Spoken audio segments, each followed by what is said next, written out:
신경주사는 잘못 맞으면 신경이 손상될 수도 있다. 스테로이드라 부작용으로 고생한다. 이런 걱정을 많이들 하실 텐데요. 물론 조심해서 맞아야 하는 주사는 맞지만 솔직히 말씀드리면 엄청 위험한 치료는 아닙니다. 오히려 심한 통증으로 고생하시는 분들한테는 명약이 될 수도 있는데요. 이번 시간에는 신경주사를 맞기 전에 반드시 알아야 될 내용에 대해 이 영상 한 편으로 총정리해 보도록 하겠습니다.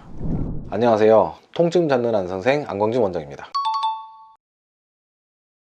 신경주사에 대해서 알아야 할 점은 5가지인데요. 첫 번째, 신경주사를 맞는 목적, 신경주사를 어디에 맞는지, 주사를 맞는 주기, 네 번째로는 부작용, 다섯 번째로는 부작용을 줄이는 방법. 이 하나하나를 구체적으로 말씀드려 보겠습니다. 첫 번째는 신경주사를 맞는 목적인데요. 신경주사를 맞는 일단 첫 번째 목적은 완치한다기보다는 큰 통증을 완화시키기 위함이라고 보시면 되겠습니다. 말하자면 통증이 너무 심하면 어떤 것도 할 수 없고 일상생활도 어렵고 하기 때문에 일단 몸을 좀 편하게 만들어 놓자는 거죠. 그렇다고 해서 이게 무조건 임시 방편적인 치료는 아닙니다. 많은 분들은 신경주사를 1, 2회 정도만 맞고도 또 오랜 시간 또 편한 분들이 있거든요. 사람마다 질환마다 질환의 정도마다 편차가 있긴 하지만 신경주사로도 장기적인 통증 관리가 가능합니다. 하지만 오랫동안 아팠던 분들이나 또 신경주사를 여러 차례 맞았는데도 효과를 잘 못 보시는 분들도 있거든요. 그런 분들은 스테로이드를 지나치게 많이 사용하게 되는 것을 피하기 위해서라도 다른 치료 방법으로 바꾸시는 게 좋겠습니다. 두 번째로는 신경주사를 어디에 맞느냐인데요. 신경주사는 사실 해당하는 신경절 부위에 적절하게 주사가 들어가기만 하면 되는데 주로 이제 목이나 허리에 많이 하게 되죠. 물론 이제 신경주사라는 게 꼭 거기만 있는 건 아닙니다. 팔에도 하고 다리에도 하고 여러 부위 하지만 대표적인 게 이제 척추 질환 중에서도 목, 허리 관련 질환인데 목 같은 경우는 보통 신경 뿌리를 타겟으로 주사를 하는 경우가 많이 있어요. 증상에 따라 상황에 따라 타겟 위치를 바꿔가면서 치료를 하기도 하고 허리 같은 경우도 신경절이나 주사를 하기도 하지만 주로 제가 선호하는 거는 보통 꼬리뼈 주사라고 하죠. 미추 경막의 신경 차단제라고 하는데 그쪽 아래쪽으로 깊게 넣어서 약을 밀어 올려 넣는 경우가 많이 있습니다. 그 치료의 장점은 치료 효과가 다른 것과 별 다르지 않고 심지어 여러 층에 문제가 있더라도 한 부위에다만 주사를 하면 되기 때문에 굳이 여러 번 찌르지 않아도 되는 장점이 있어요. 그래서 환자 입장에서도 주사를 많이 맞지 않아도 되니까 부담도 더 적고 치료 효과는 신경절에 직접 놓는 거하고도 큰 차이가 없을 정도로 아주 뛰어납니다. 세 번째는 시술 주기인데요. 시술 주기는 1년에 3번 정도를 권장을 하긴 하지만 솔직히 말씀드리면 환자 상태에 따라 다르고 소량을 여러 번 나눠서 하느냐 아니면 많은 양을 적게 주사를 하느냐 이런 차이도 있기 때문에 굳이 횟수에 신경 쓰실 필요는 없다고 생각합니다. 네 번째로는 부작용인데요. 우리가 흔히 생각하는 부작용, 감염, 출혈, 신경손상, 두통, 어지럼증 이런 것들이 대표적인 부작용이긴 한데 실제로 이런 부작용은 지극히 드문 부작용이에요.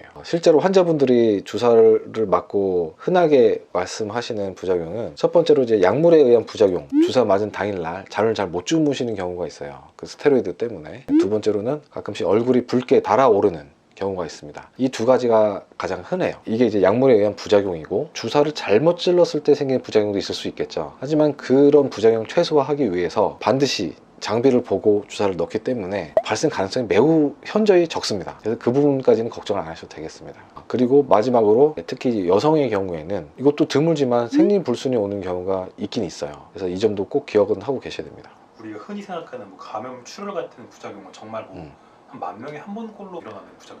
10,000명에 1명 정도 있을 수 있죠. 근데 그것도 보기는 힘들죠. 가능성은 있지만 그런 부작용은 참 보기 힘듭니다. 저도 신경치료를 하면서 이런 부작용을 아직은 본 적은 없어요. 마지막으로는 부작용을 줄이기 위한 방법인데요. 부작용이라는 거는 아까도 말씀드렸다시피 약물에 의한 부작용과 주사 시술에 의한 부작용이 있죠. 이 두 가지. 약물에 의한 부작용은 당연히 남용을 안 하는 게 중요하겠죠. 그렇기 때문에 여러 병원을 다니시면서 치료를 받으시는 거는 약물 남용이 될 수 있기 때문에 그것을 먼저 자제해 주시는 게 좋겠고 또 한편으로는 약물 부작용을 줄이기 위해서 적은 양의 약물을 사용하는 경우도 있는데 이렇게 되면 또 여러 번 하게 될 수밖에 없어요. 왜냐하면 약효를 충분히 볼 수 없으니까. 가장 좋은 거는 적당히 충분한 양의 용량을 필요한 만큼만 이렇게 딱딱딱 짧게 넣어주는 게 가장 좋습니다. 그게 부작용도 많이 줄일 수 있고 주사 횟수도 줄일 수 있는 좋은 방법입니다.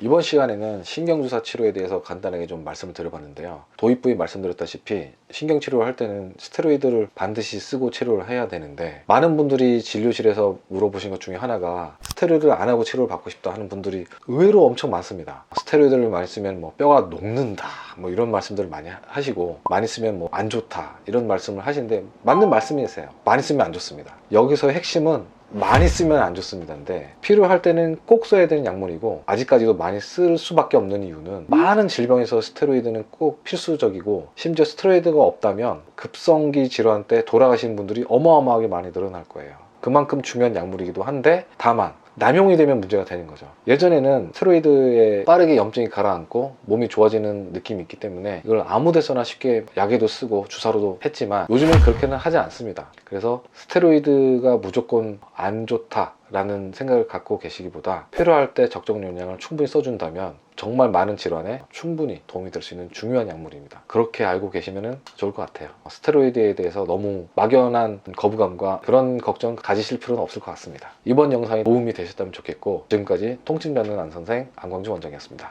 감사합니다.